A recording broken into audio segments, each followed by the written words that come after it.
এদের সাথে আইন শৃঙ্খলা বাহিনীর আমরা দেখেছি যারা সাবেক সদস্য তারাও কিন্তু এর সাথে জড়িত আছে। 7 জনকে আমরা ডাকাতি প্রস্তুতিকালে ধরেছি।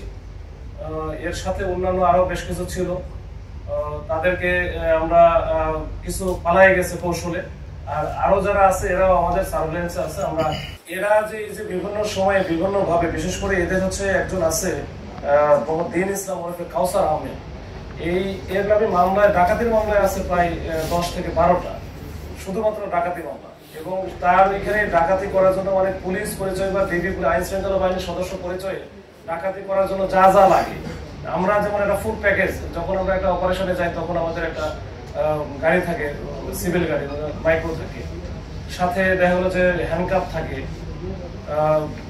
ওয়াকি টকি থাকে, ওয়াকি টকি সেট থাকে, তারপরে পিস্তল থাকে, পুলিশের হচ্ছে আমার যে এই যে জ্যাকেট পরা, যেটা যে ডিবির যেমন আমাদের জ্যাকেট আছে, জ্যাকেট গুলো থাকে, তারপরে আইডি কার্ড, এরা সব কিন্তু তাদের কাছে আছে এবং একেবারে প্যাকেজ। এবং যেটা সবার সামনে দেখা গেলো যে আপনারা একটা জনবহুল একটা জায়গায় তার যে টার্গেট ছিল, তার টার্গেট যখন চলে আসে বা তার টার্গেটকে পায়, তখন কিন্তু ওই যে ডিবির জ্যাকেট ট্যাকেট পরে যখন পিস্তল সহ হ্যান্ডকাপ সহ যখন জনবহুল জায়গায় তারা ওই টার্গেট ব্যক্তিকে উঠায় নেয় বা নিতে চায়, তখন কিন্তু তারা প্রথমেই বলে যে আমার হচ্ছে মামলার আসামি অথবা ওয়ারেন্টের আসামি, এটা হচ্ছে দুর্দর্শ ডাকাত তমক এই সেই বলে কিন্তু লোকজনের সামনেই কিন্তু তাকে উঠে নেয়।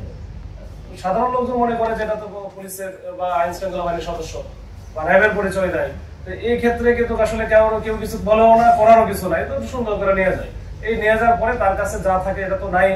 অনেক সময় দেখা গেলো যে তাদের ব্যাংকের যে অ্যাকাউন্ট গুলো আছে ওটা বিকাশের মাধ্যমে, অ্যাকাউন্ট থেকে ওই যে এটিএম কার্ডের মাধ্যমে তারা কিন্তু তাদের কাছ থেকে সর্বস্ব নিয়ে তারপরে নির্জন স্থানে বা একটু দূরে কোথাও, বিশেষ করে যে কাশপুর ব্রিজ এলাকায় বা ওই 300 ফিটের এলাকায়, ওই এসব জায়গায় বেশি, আর ওইসব জায়গায় একটু নিরিবিলি থাকে, ওইসব জায়গায় ফেলে দিয়ে চলে যায়। তো এই ঘটনায় কিন্তু ঘটায় এই যে এখন যেটা ধরছে, তারা প্রত্যেকের নামে কিন্তু প্রচুর মামলা আছে এবং এর আগে বেশ কয়েকবার ধরাও গেছে, অনেকবার বারবার ধরা খাচ্ছে। এরপরে এদের কাছে যেহেতু টাকা পয়সা প্রচুর থাকে, এরা কিন্তু আবার জামিনে বের হয়ে এসে আবার ওই একই ঘটনা ঘটাচ্ছে। তো যাই হোক, এখন আমরা এদেরকে এই 7 জন যেটা আছে, 7 জনকে আমরা ডাকাতি প্রস্তুতিকালে ধরেছি।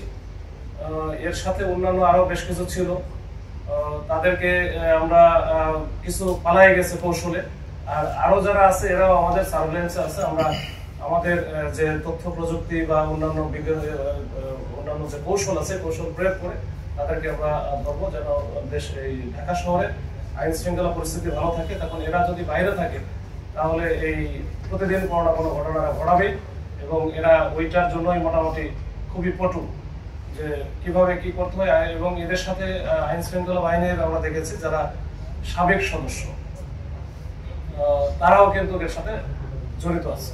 তো এগুলো এর আগে আমরা ধরেছি বেশ কয়েকজন।